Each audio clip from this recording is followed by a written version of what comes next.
Hello, and welcome to Sobercast, where we provide AA speaker meetings and workshops in podcast format.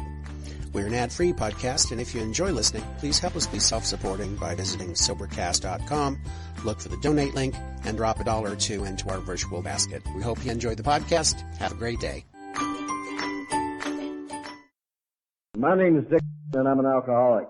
Everybody, but for the grace of God and the actions of AA and sponsorship, I've been sober since September the 15th, 1965, and I'm very pleased about that.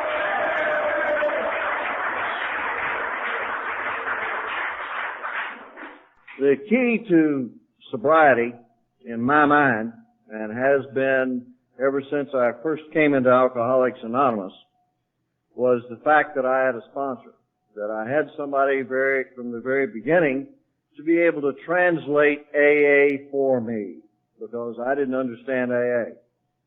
I came to Alcoholics Anonymous because I had what I viewed as a problem with alcohol. If I'd viewed that I'd had a problem with something else, I would have gone to something else. But I viewed that I had a problem with alcohol, and so I came to Alcoholics Anonymous. And when I came to Alcoholics Anonymous, much to my amazement as I look back on it now, I attended my first AA meeting on a September evening in Silver Spring, Maryland. And I walked down the steps to that meeting, and there was about 90 people in the room, and it was equally divided into two groups. And I was in one, and they were in the other. And that's the way I felt about it. That's the way I felt about it. At that particular meeting, it was a service meeting of Alcoholics Anonymous. And the man who was to become my sponsor was a past delegate, and he was going out there to back up one of the guys that he sponsored, who was putting on a presentation of service in Alcoholics Anonymous, how we serve. And they showed a film strip, somewhat like Circles of Love and Service, and it described the structure of Alcoholics Anonymous. And at that particular meeting, I know full well that they didn't say, don't take the first drink. They didn't say, keep coming back. They didn't say anything. You know, they didn't say anything that would lend towards an alcoholic's recovery from alcoholism. And the amazing thing is, as I look back on it now, is that I'm still sober. I know that not remembering that experience when I was when I'd been sober for a little while, and I'd gone on a 12-step call, and I'd taken somebody to an AA meeting. I thought to myself, before I take this guy to this meeting, you know, I better find out who's going to speak or who's going to be there to make sure that he gets the message. Because if he doesn't get the message, he isn't going to come back to Alcoholics Anonymous, and that's going to be the end of it. And I can remember many times sitting in an AA meeting with a new guy and having someone up at the podium talking about perhaps waxing eloquently on some spiritual phase of Alcoholics Anonymous, talking about God of all things. I can remember distinctly one evening doing that, and I can remember sitting there and thinking to myself, this guy will never come back. There's no way that he's ever going to come back to Alcoholics Anonymous. And after the speaker was through, this guy turned around to me and said, wasn't that magnificent? What a tremendous talk that guy made. What an unveiling of his own life and his own feelings that this guy did. And I just sat there and scratched my head. Oh, he sure did. The message I'm trying to get across by relaying those simple experiences to you is that sponsors don't know the answer. Sponsors don't know the answer. I didn't know the answer. Now, I don't have today any answers for the guys that I sponsor.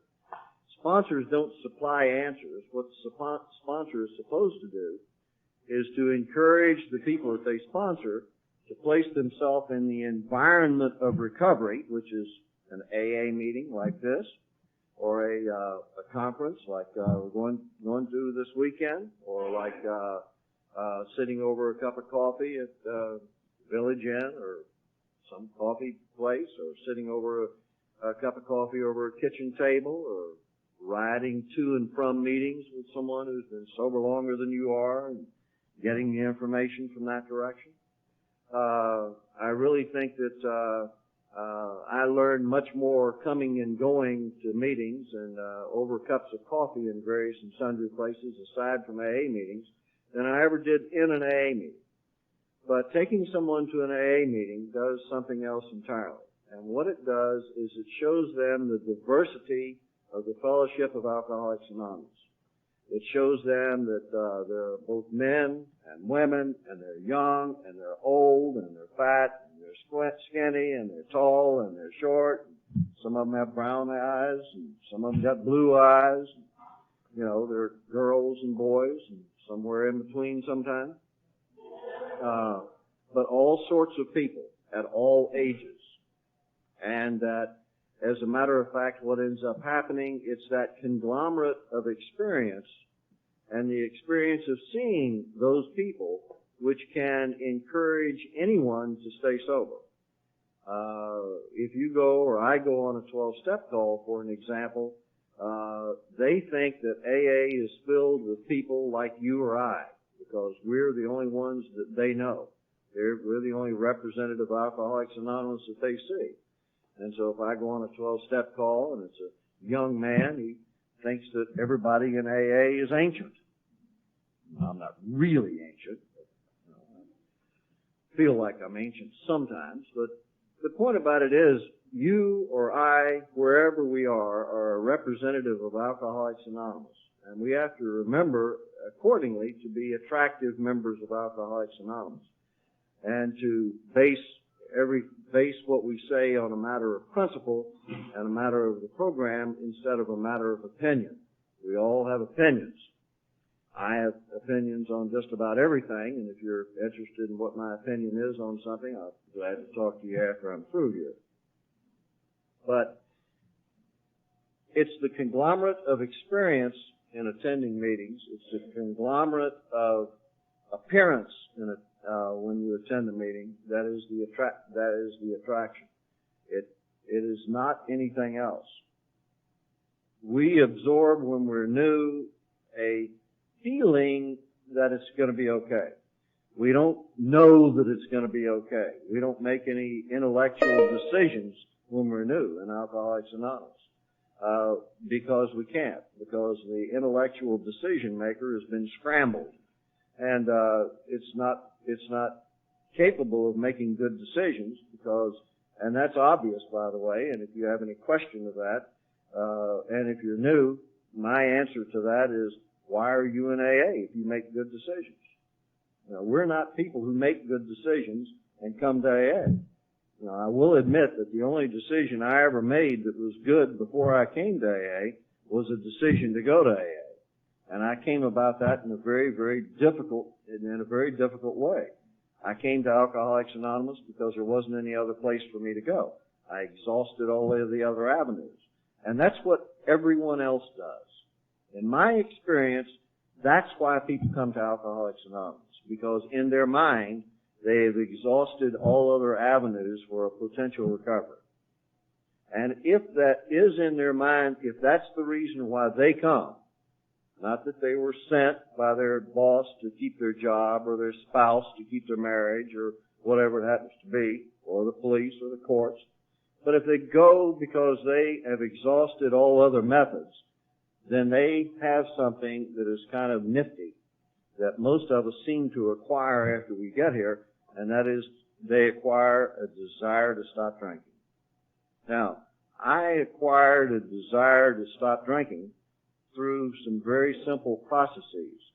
And the process was this, that on the man who made a 12-step call on me took me to my first meeting, and I got to know and like and respect him.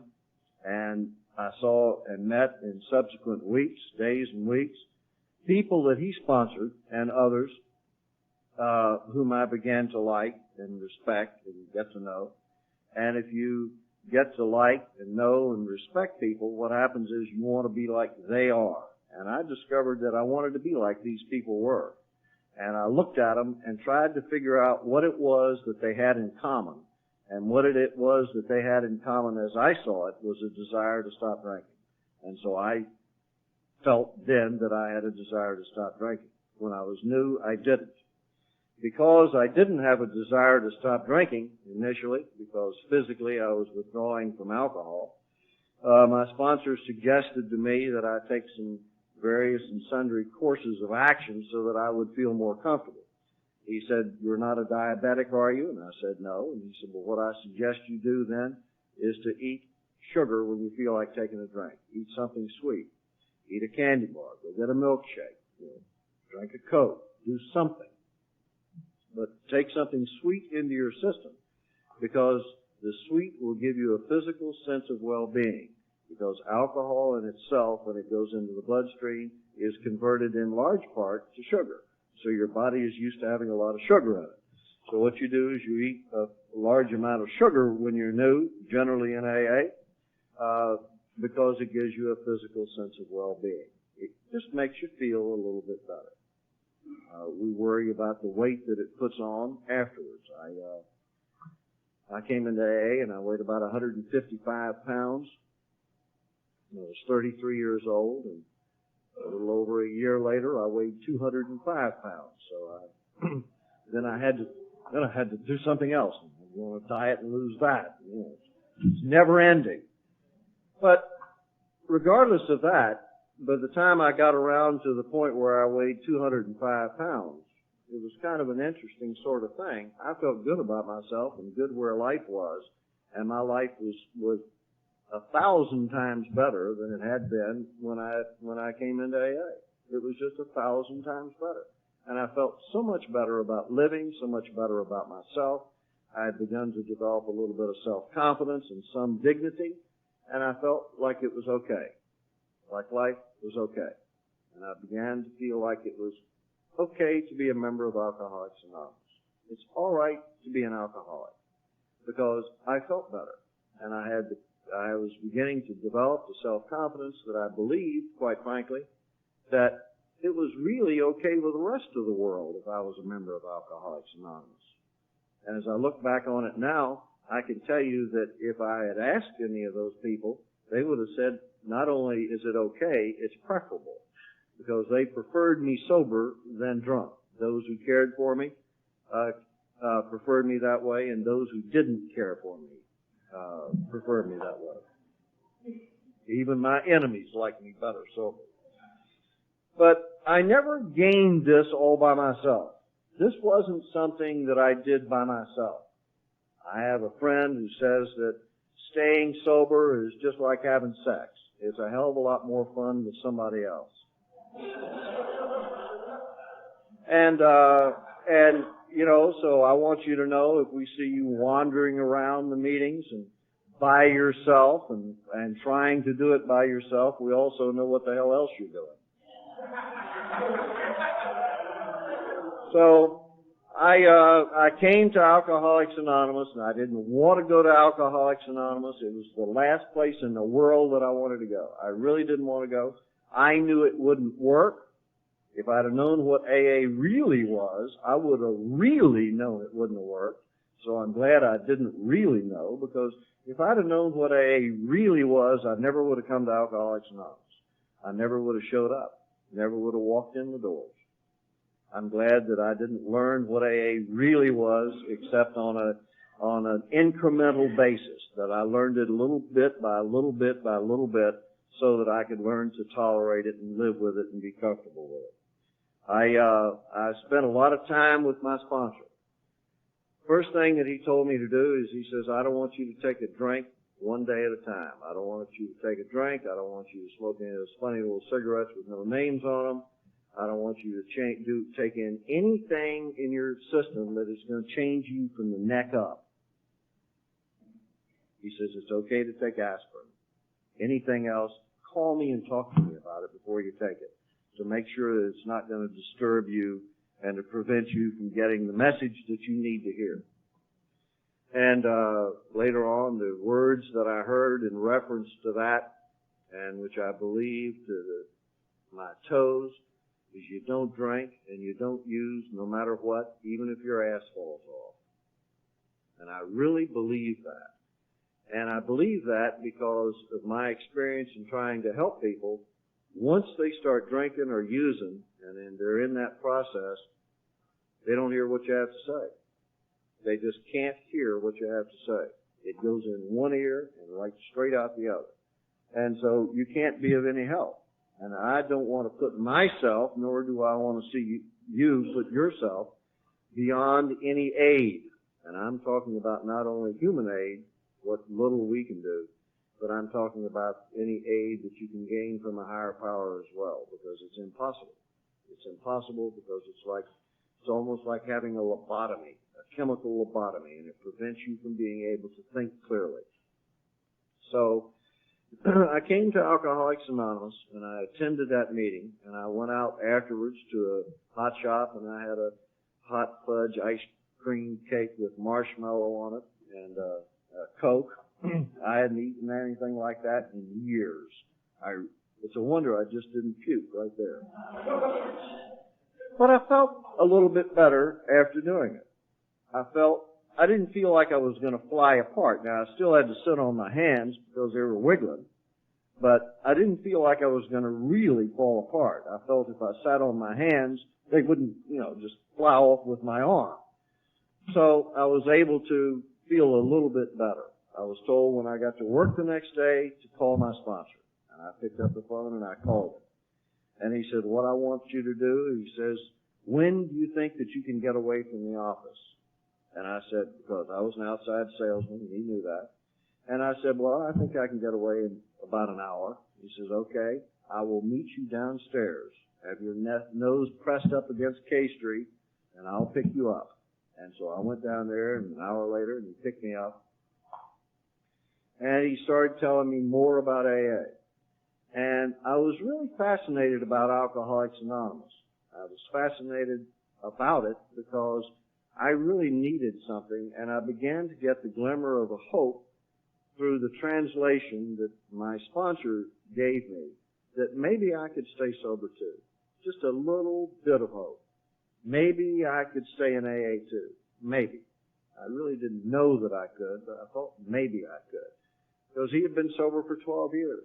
And he seemed to be happy, and his life seemed to be good. He seemed to be getting along well. And so I began to believe that maybe it could happen to me. And he said, what I suggest you do is I suggest you take this on faith, that what we say is the truth. Just take it on faith, and you can disprove it later on. If you find something that's not the truth, then talk to me first, and we'll chat about it and see where we are.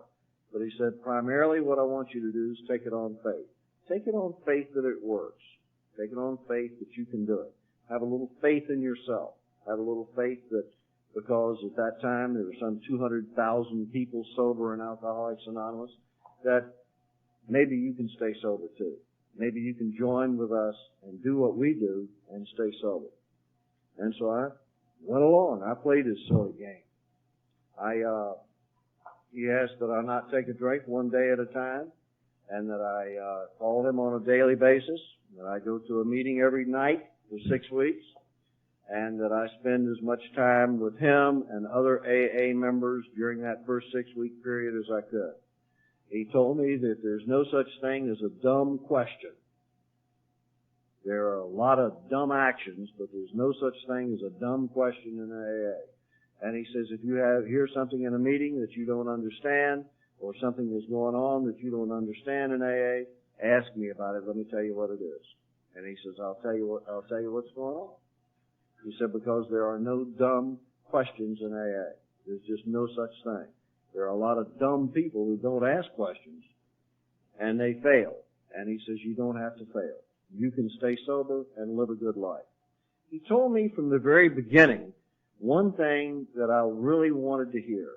He said that, Dick, if you stay sober and active in AA, that you can end up being the person that you really want to be.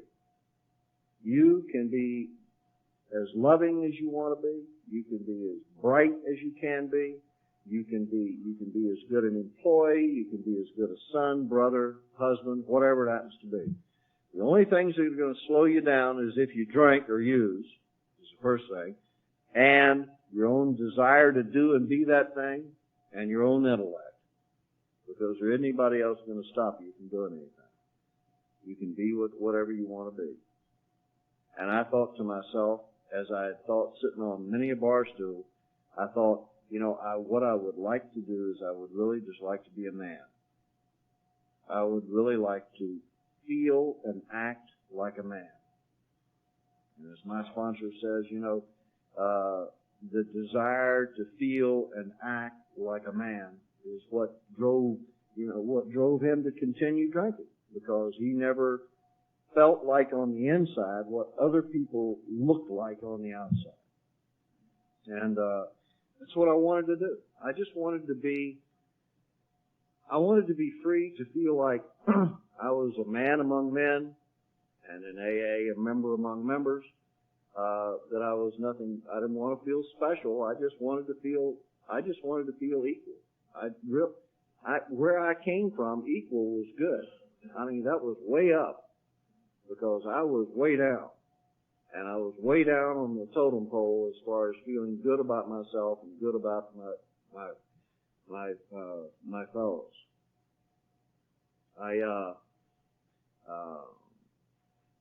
He taught me that in Alcoholics Anonymous, only one person talks at a time. He said, it might sound kind of strange to you, but during the meeting time, only one person talks at a time. He said, if it's a discussion meeting, then the person who is talking talks and you listen. When it's your turn to talk, they'll call on you. And don't have private conversations on the side. And if it's a speaker meeting, it's the same basis. You might listen. He says, what you might do is take the cotton out of your ears and listen well and stick it in your mouth. In other words, you have 2 ears and 1 mouth, Dick. What you ought to do is listen more than you talk. And that made sense to me, because I really didn't know what was going on. He told me that the people in Alcoholics Anonymous that came there before me knew how to do something that I knew how to do. He said, they know how to drink. And he said, you know how to drink. And you both know that, and you know it well. But he said, they know something that you don't know, and that's how not to drink and be comfortable. And so what you have to do is to attend meetings to find out how to be comfortable not drinking. And you have to listen to the people who appear to be comfortable in their lives and see what they're doing and watch them and find out as best as you can what they're really doing. And are they really doing what they say they're doing? And are they really, doing as well as they appear to be doing? And if they are, then you do what they do, because they're the winners. They're the winners in Alcoholics Anonymous. And follow their lead. Follow what they do. Because if you follow the others, you're going to go down the drain or go the direction that they go. Whoever you follow, you're going to do what they do. So, I started doing that to the best of my ability. He suggested I get early to an AA meeting. He said, when you're new, he said, the earlier you get there, the better. And he said, I want you to stay until the meeting is over. And I don't mean until they say the Lord's Prayer, Dick. I mean until all the people are leaving, then you leave with them. You don't be the first one out the door. And he said the reason for that is if you come early, you can get to know the people, and you can shake hands and introduce yourself to the people that you don't know. And after the meeting, you can circulate around and talk to the people there. You can talk about what was said at the meeting. You can talk about anything that you want to talk about. And you can make friends and develop relationships with these people. And what happens is that you begin to be a part of Alcoholics Anonymous. And you begin to feel like that you're a part of it. You begin to feel like that you're part of a fellowship. And he said, we really think that it's best to get into the fellowship before you try to get into any other kind of relationship. And he said, well, we want you to try to do that. And so I did. I did what he asked me to do. I believe today that I suggest to the guys that I sponsor that, that they shake hands and introduce themselves to at least 5 people that they don't know at a meeting so that they can get to know them. And that that doesn't mean that they have to stop at that 5. They can continue and introduce themselves to more and more and more. And the more you do that, you will end up finding that you shake hands with a lot of people that you know when you go to a meeting, as well as you introduce yourself to strangers. And maybe that stranger that you're introducing yourself to is a new person. Maybe they've never been to AA. And maybe if you introduce yourself to them, it'll make them feel a little welcome and a little more comfortable. And maybe that'll work for you. And I did that, and I've done it ever since I've been in AA, and I feel much better about my life as an end result.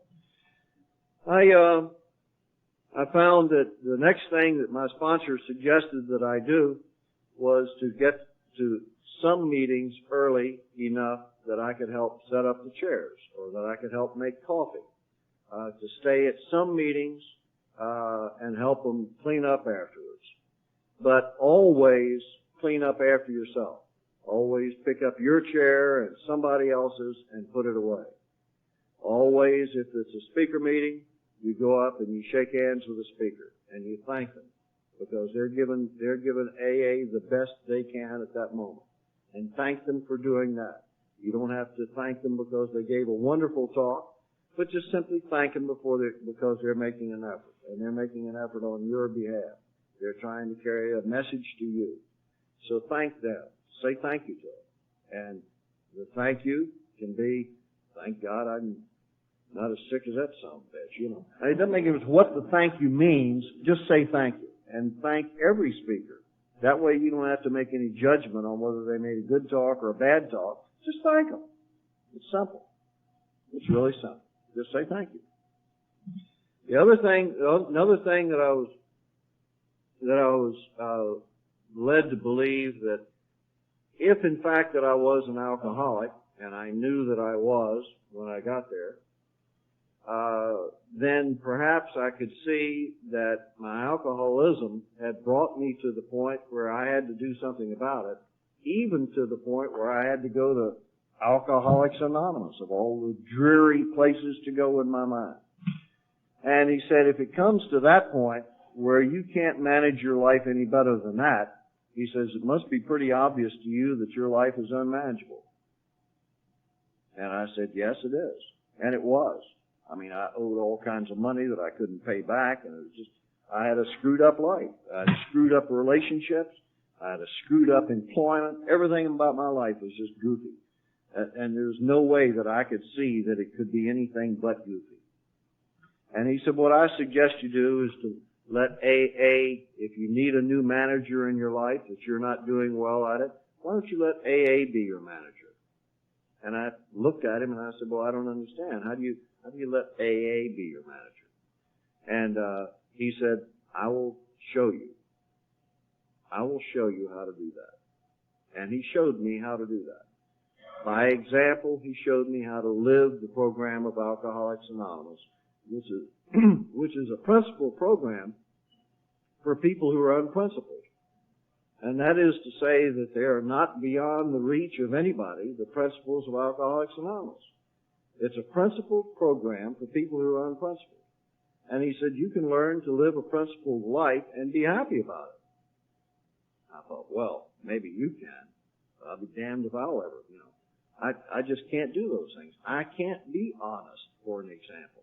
I can't be honest with myself. And most of the time I lied when the truth would serve me better. And I just thought I could never do that. I just thought it was impossible. It was an impossible thing. But he told me it was okay. Don't worry about it. What we're looking for is growth, not perfection. We're not looking for you to be perfect when you come into Alcoholics Anonymous. What we're doing is looking for you to get better after you come into Alcoholics Anonymous. And so I said, okay, if you can put up with whatever I am, then I'll keep coming back. And I said this to myself. He told me something else. He said, if you stay in Alcoholics Anonymous and you stay sober and you stay active in AA, he said, most of your best friends, if not all of your best friends, will be other members of Alcoholics Anonymous. And I thought to myself, that's all right for you. You're obviously a fanatic. But that's not going to be me. My sponsor really never lied to me. He honestly never lied to me, because my best friends are in Alcoholics Anonymous. And they have been for many, many years. And I came to realize that pretty quickly. And I don't mean that I don't have friends outside of Alcoholics Anonymous, because I do. But my best friends are in here. And I think the reason for that is the fact that they know me. They know me like I know them. They know that I'm an alcoholic and they're alcoholic, and therefore we are the same. That we have the same sort of attitudes about things. The same sort of a cynical, show me attitude. And that's what we do all the time in AA. We show other people. We act our way into a new way of thinking. And he said, you cannot think yourself into a new way of acting. There's no way that you're going to think your way into being non-alcoholic. He said, so what you're going to have to do is you're going to have to act your way into thinking that it's okay to be alcoholic. And so I went to AA meetings, and gradually I became accustomed to the idea of being alcoholic, and it just didn't bother me. So I came to Alcoholics Anonymous really because I was an alcoholic and my life was unmanageable. And I put a new manager in my life. And the new manager that I put in my life was my sponsor translating AA for me. And my sponsor became my higher power. And people said to me then, and I hear it now in AA, you know, you can't use a human being for a higher power. That's a terrible thing to do. You know, that's a blasphemy, those religious people would say. And I said, it works for me. And now that I'm a little more sophisticated about it, I can say, you know, when I've got a problem, I want to talk to God and get an answer. But I want to talk to something. I want to talk to somebody. I want to talk to God that has skin on it. Because I can see them and I can see the reflection of their intent towards me in their eyes, and I know that they intend well for me, and therefore I can be convinced that I can take a certain action in order to improve my life, in order to be happy about what's going on. If their intent is good, well towards me, then I can take the action and I'll be okay. It may even be the wrong action. It may not solve the problem. But what will end up happening is it will make me comfortable. Comfortable to the point where I can find the answer to my own problem. I need to have comfort in my life. I need to have my mind uncluttered so that I can think properly. So that I can think, and so I can be exposed to what the proper answer is, and so I can be aware of the answer when it's given to me, when I hear it, when I know what it is. And I need to be clear of mind so that I can continue the action that gave me that, so that I can continue to feel good and decent and clean about myself. So, he told me that I could call him at any time. He says, you can call me at work, you can call me at home, you can call me in the middle of the night, you can call me in the morning, I don't care when you call me.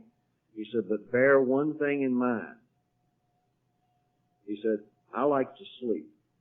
And if after 11 o'clock you have some problem that you can't live with until morning, for God's sake, pick up the phone and call. But if you can handle it until morning, call me in the morning, because I like to get a good night's sleep. I thought that was reasonable. I thought it was very reasonable. And I called him at all kinds of times of day and night and so on and so forth. And he never failed to respond. He never failed to respond in a favorable way towards me. And he never failed to listen. He never failed to be helpful. He said, you know, you don't have to call up and say, hey, I feel like taking a drink. You can just call up and say, you know, just say you don't feel comfortable. Or just call up and say, ask me how I am.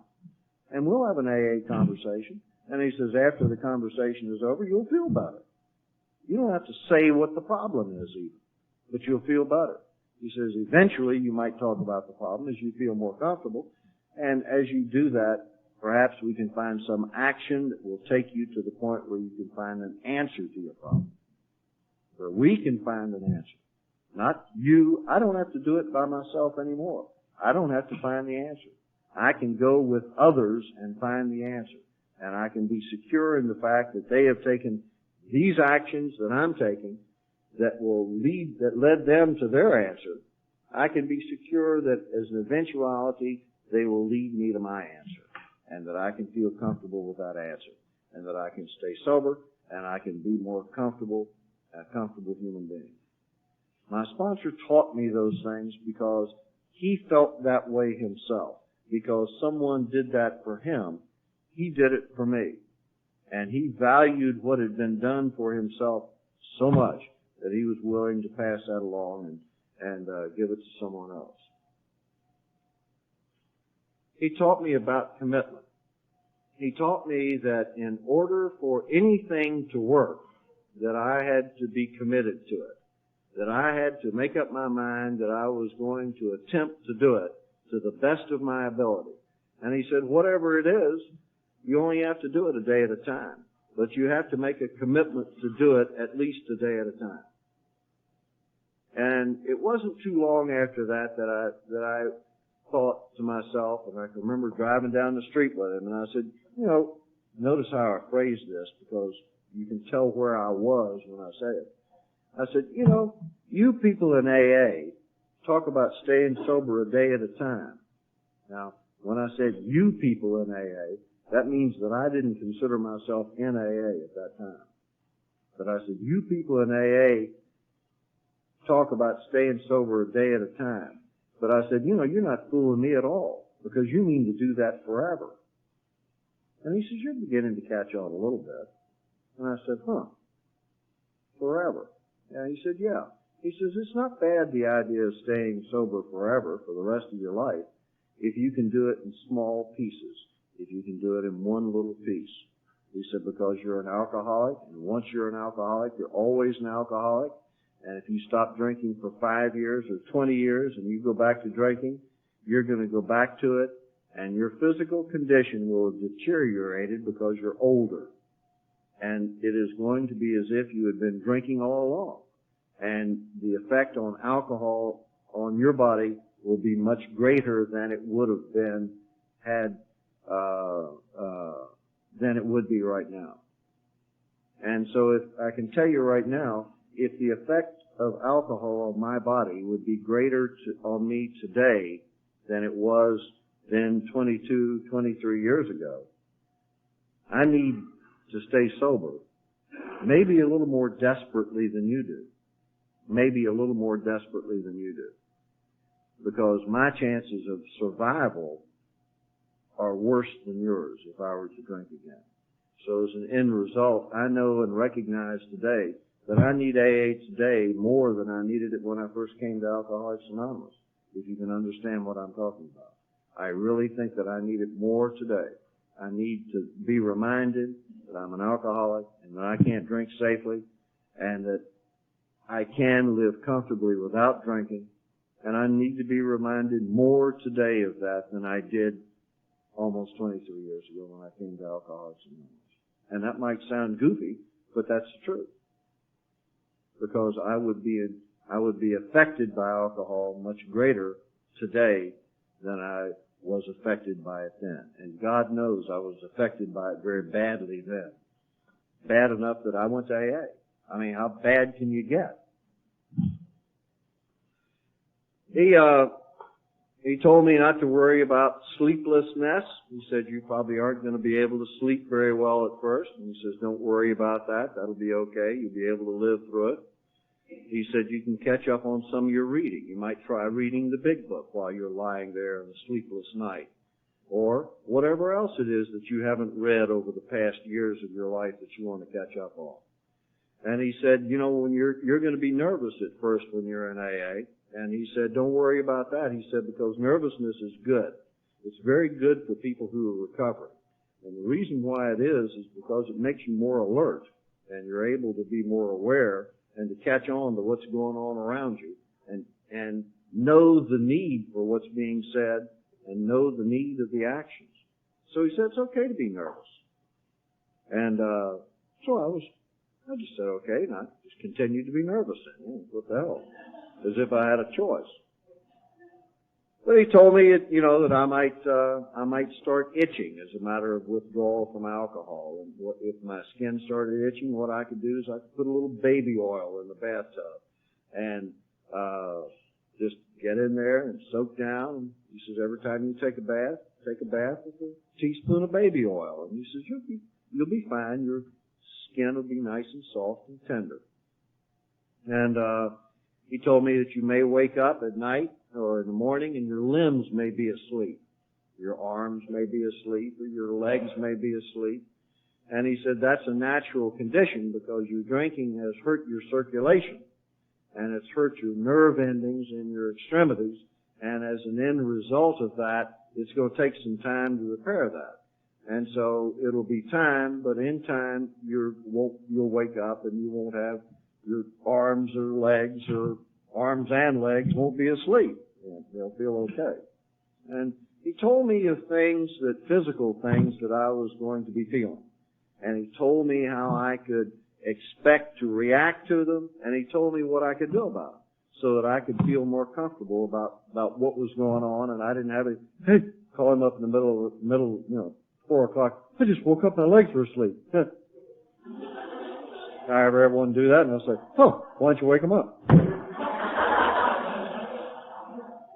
He taught me, he said, if you're in financial trouble, he said, the best thing for you to do is don't spend money. Now, I didn't understand that. That doesn't make any sense. And I said, what do you mean don't spend money? He says, don't spend money that you don't have to spend. And pay off the debts that you have, and then maybe you'll have the luxury a little later on of being able to spend some money frivolously. But he says, right now you can't do that. And he was right. I couldn't. And basically I didn't. He told me that he wanted me to talk to him about things, any major changes in my life forever, before I put them into action so far that they couldn't be stopped. He said, I want you to talk about them before you do something, not afterwards. Don't make the decision and call me and tell me I've done this. He said, call me up and tell me what you're thinking about doing. And he said, as you tell me that, then what we can do is if that's the best thing for you to do, as you and I see it to be, then we can find the best direction to do that in. We can look at the alternatives of accomplishing what you want to accomplish and together make a decision on which direction to go, which alternative to take. And hopefully it would be the best decision. And he says, after we do that, I want you to let me know how it goes. I want you to report back to me how that is going in your life, how that's working. And as you do, if you go along and it's not so good, then we can always change and go to another one. But we can change it before it impinges on your life and hurts or harms you. If we just go on, do these things a day at a time to the best of your ability. And I had a lot of things going on in my life. I was divorced. I had 2 kids by that marriage. I was living with my widowed mother and my maiden sister. That's no place for a 33-year-old man to live. I'd gone back to Mommy because Mommy was the only place I could go that didn't charge rent. And I didn't want to go back there. But I went back there and I lived there. And I lived there for almost a year. And as a result of doing that, I was able to pay off my debts and get squared away so that I could at least financially start off at a point where my finances were livable. They weren't wonderful, but they were livable. It's never wonderful when you're paying alimony and child support.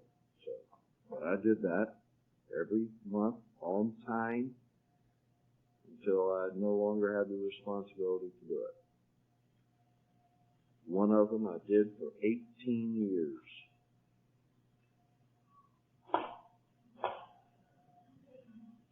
It's all right. Sent that kid a birthday card not too long ago, put a check in it, sent me back a thank you card. The thank you card he sent back was Robert Martin. This is on the back of the check. Thanks, Dad. That was the thank you note. Hey, it's better than the last one. The last one, it was just Robert Martin. You know, that was the thank you note I got at Christmas. This is an improvement. You know, so I'm looking, things are looking up. Really developing a relationship with that kid. He's, Jesus.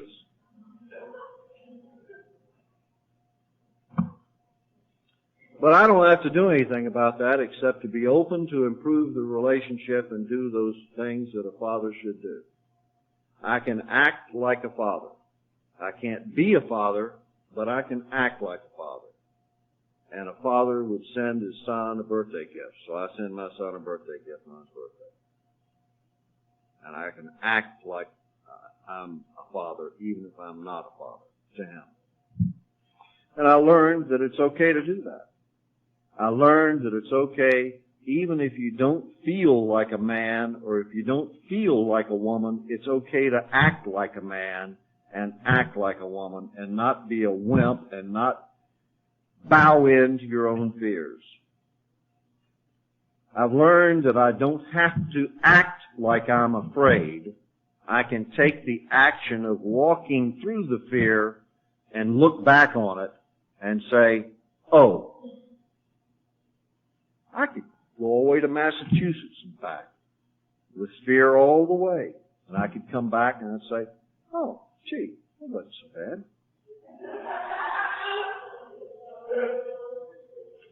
The answer to fear and the answer to all of the problems that I have now or I ever have had or I ever will have, the answer is in the solution. Now that sounds like it's an odd thing to say, but the answer to all of my problems comes as a result of the action that I take. If I take a positive action towards anything, I have a positive result. If I take a negative action, oh, this isn't going to work, and I'm going to be unhappy. If I go in it like that, it is. It's going to be that way. It's going to be the way that I make it. But if I act like it's a good deal, then it's a good deal. And if I act like it's a bad deal, it's a bad deal. And all I have to do is to make up my mind whether I want to be in the solution or in the problem. And I was taught early on that the solution is a hell of a lot more fun than the problem. And I kind of knew that. And it's more fun to get well than it is to stay sick. It's more fun to take an action and see what'll happen with hopes that it'll turn out okay, just okay, than it is to be afraid of it and to be resentful of it and just let it go and drag me along with it, because it would drag me right down to the bottom. So the answer is in the solution. And the solution is the action that you take. And if you take the action in a positive way, you're going to get a positive reaction to it. And if you take it in a negative way, you're going to get a negative reaction to it. And I swear it'll happen every time. Absolutely every time. Regardless of what they do. Regardless of how bad they react to your action. If you take the action and it's a positive, principled action, then you will get positive, principled results. Regardless of what they do. And it works every time. It's worked every time in my life that I've ever tried it, and it's worked every time in my life when I wasn't trying it and doing it. And I look back on it and say, oh, that did work, didn't it? Should have to try that again. So, what I want to do is I want to stay in the solution. And the solution for me, an alcoholic, is Alcoholics Anonymous. It's not something else. I'm an alcoholic. I am that foremost and primary. And so I have to be in Alcoholics Anonymous in order to resolve my alcoholism. We could go through a retinue of whether I'm a recovered alcoholic or I'm a recovering alcoholic, and I'll let you argue about that the next time you go to a discussion meeting. Just bring it up. I can tell you that, you'll get all kinds of answers, and if you would ask me tonight, I might say that I'm a recovered alcoholic. Later on this evening, I might say I'm recovering. I don't know. That doesn't make any difference what I am. I just know that I'm an alcoholic. And that as an end result of my alcoholism, I am in AA for one very simple thing. I'm in here because I can stay sober comfortably in here, and I couldn't stay sober comfortably out there. And AA works. It's a very practical, simple thing. It's nothing complex or complicated. I felt that it was proper, and I was told that what I should do is I should go where my sponsor went.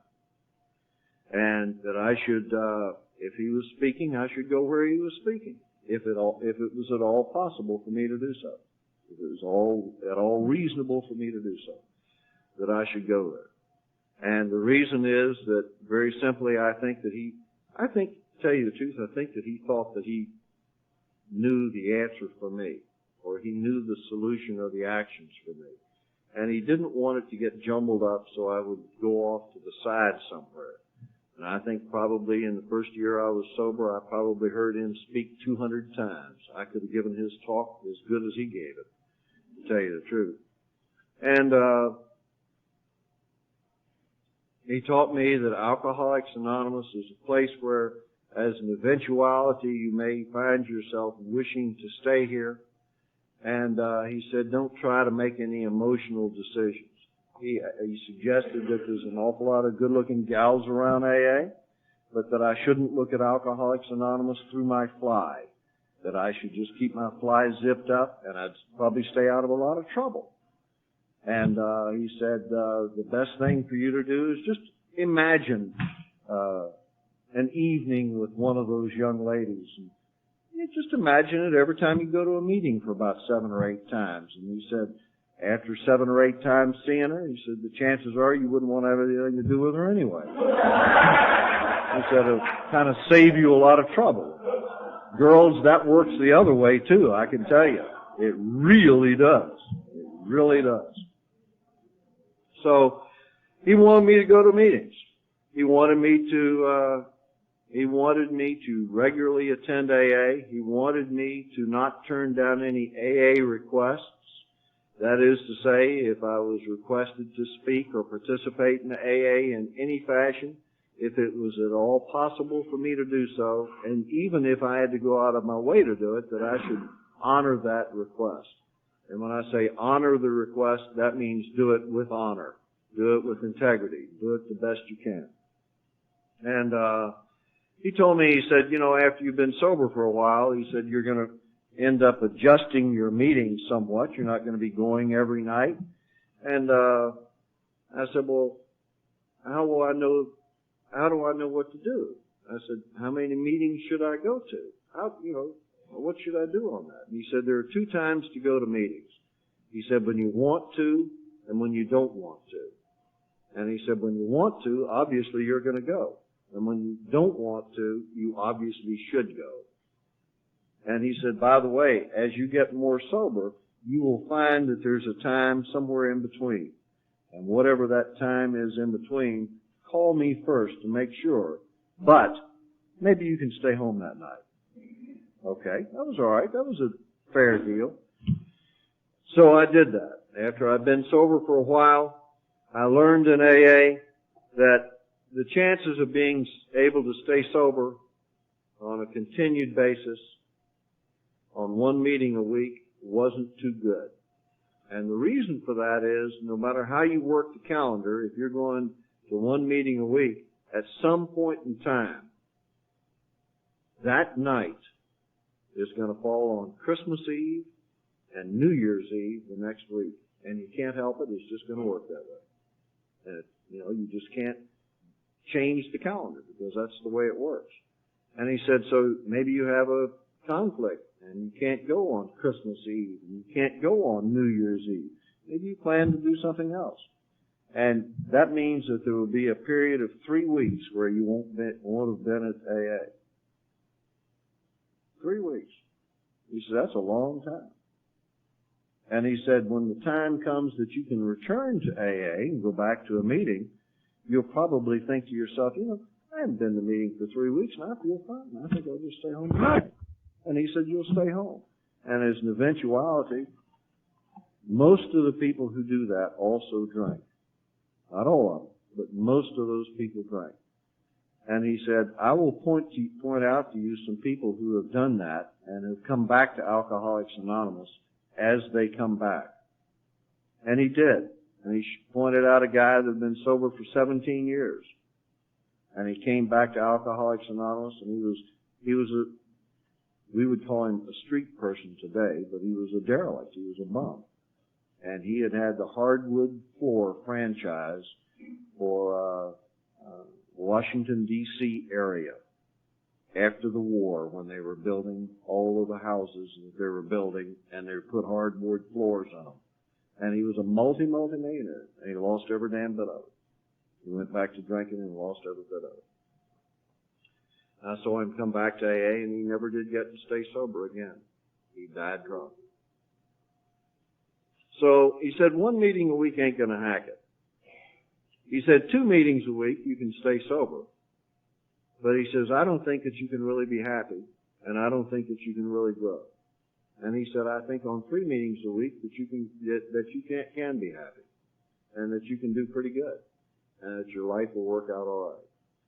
But he said on 4 meetings you can believe this to be true, that you will have continued growth in your life, and you will continue to grow in a spiritual fashion, so that you get along better and better and better with God as you learn to understand Him over a period of time and your fellow man. Mostly you will learn to get along with your fellow man, because that's where you will mostly see it and feel it. And that's what I recommend that you do. And as an end result of that, he said that way, he said, if you do that, he said, you're never going to have to go into psychiatry. You're never going to have to visit a psychologist. You're never going to have to do that unless you're one of those minority members in Alcoholics Anonymous. He said about 5% of the general public needs some help outside of themselves. They need some psychological help. And he said in AA it's about the same. About 5% of the people in AA need some psychological or neurological adjustment that they can't get out of Alcoholics Anonymous. And he said, so the chances are that if you stay in the treatment program of Alcoholics Anonymous, that you're going to do well, and that you're going to do well with and feel well with. And so that's what I've done. I've been in treatment almost 23 years. It's a real bitch. But I did a 5th step with my sponsor, and he shared himself with me, and we have been doing this off and on, and sat down and did it one afternoon in his backyard.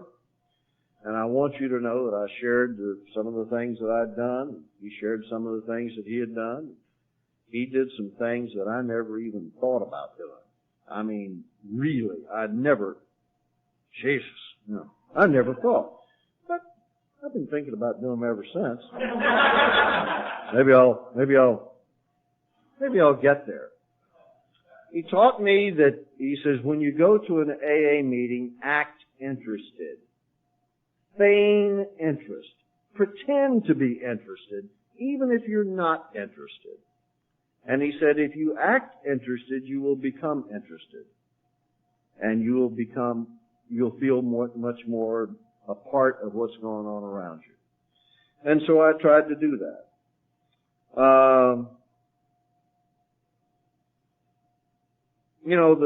I think that the real thing about Alcoholics Anonymous, as presented to me by my sponsor, was that through some very simple, practical things, that I was able to take some simple, practical actions which made me feel comfortable with myself, which made me feel like a man, which made me feel equal to other people, which made me feel decent, which made me feel clean on the inside. which made me feel like I had some dignity, which made me feel like I could do those things that I always wanted to do. It made me feel like I could exercise the integrity and the honesty that I had within me. It made me think that I could be a good father and a good husband and a good son and a good brother and a good employee. It made me think that I could do those things. It made me think that I could really do them. Not maybe do them, but really do them. And really be that person that I wanted to be. He taught me that if I do those things, that something is going to happen to me, and that I'm really not going to regret the past. That I won't regret those things that I've done, because I will come to realize that it took everything that I did to get me where I am today. It took all of the experiences that I've had to get me where I am today. And he said, you will have some appreciation for your own life, and knowing that it took those things to get you there. I don't think that I took one drink too many at all. I think I just had the right amount to drink. I've come to the conclusion that perhaps if I'd have had one less drink, I'd have still been out there drinking. Or if I'd have had one more drink, I never would have come to Alcoholics Anonymous. So I believe that I had just the right amount for me. And if I've had just the right amount, I sure as hell don't want any more. He taught me that even if sometimes that I thought that maybe I wasn't an alcoholic,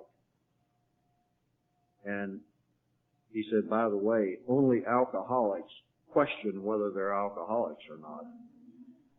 Non-alcoholics don't wonder whether they're alcoholic or not.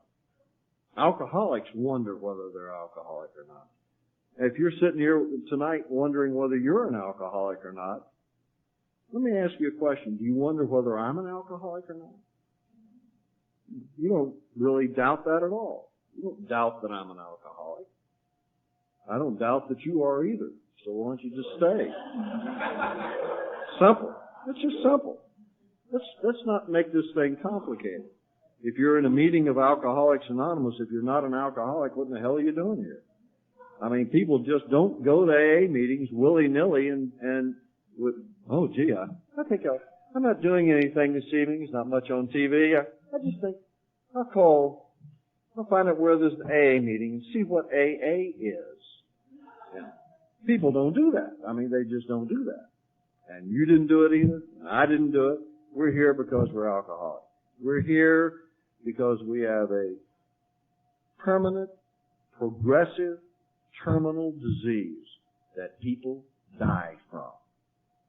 People die as a result of their alcoholism.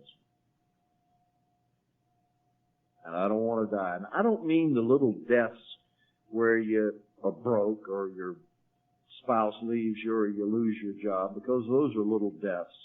I don't mean those, but I mean the kind of death where they lay you out in the box. People die that way. People die from alcoholism. Most of them die because they commit suicide, or they die in some accidental manner. It takes a long time to drink yourself to death. A long time. And I can tell you, I don't want to drink myself to death. I don't want to go through that anymore. If sometimes I could drink and just die then, especially when I was new, that'd be okay. But my plight in life is that probably what would happen that I would get drunk and get sober and get drunk and get sober over and over and over again. With my luck, I couldn't die quickly. I just have to stumble through life that way or be incarcerated for the rest of my life, either insane or in jail, one way or the other. So I think that what I'm going to do is I'm going to stay sober for the rest of my life. And I think that I'm going to attempt to do that just simply one day at a time. I'm going to not take that first drink today. And my day starts now. I'm going to begin my day now. I don't have to wait until tomorrow morning when I wake up to begin my day. I can start my 24 hours at this moment. My day can begin right now. Because, I got news for you. I can't do anything about anything that's in the past. Everything that's in the past is all gone. So I'm going to have to take care of what's here right now. And I'm going to have to do what I can do now, because I can't do in the past. And I cannot do in the future. So I've just got to be here, where I am right now, and do what I can do right now. I can plan for the future, not plan the outcome. I can leave that up to my higher power to figure out what that's going to be. Because every time I try to figure out what exactly is going to happen in the future, it drives me crazy. And I just don't want to go crazy. So I don't try to project what the answer is to any action. I just take the action and see where it leads me.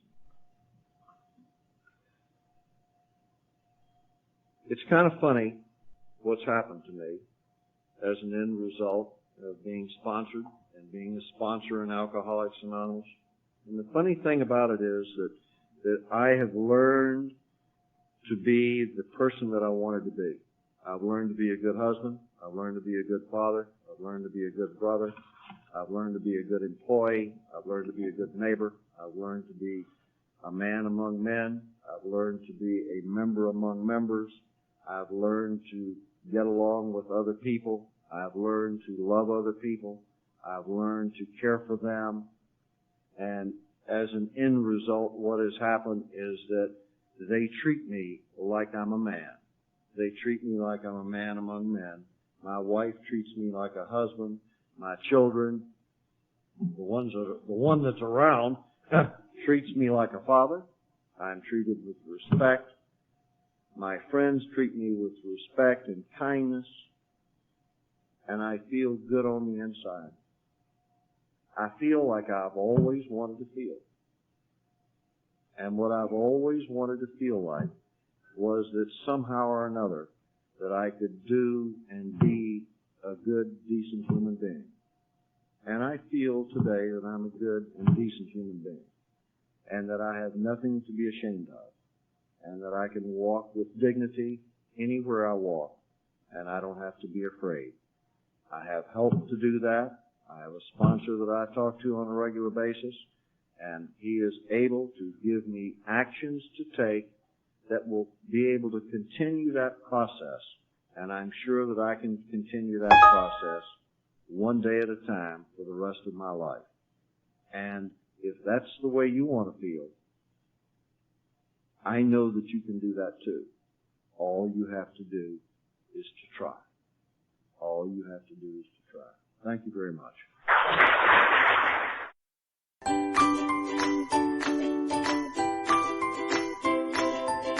Thanks for listening. I hope you enjoyed the podcast. Sobercast is ad-free, and we'd like your help in order to keep it that way. So if you'd like to help us be self-supporting by pledging $1 or $2 a month, visit Sobercast.com and look for the donate links. Thank you very much.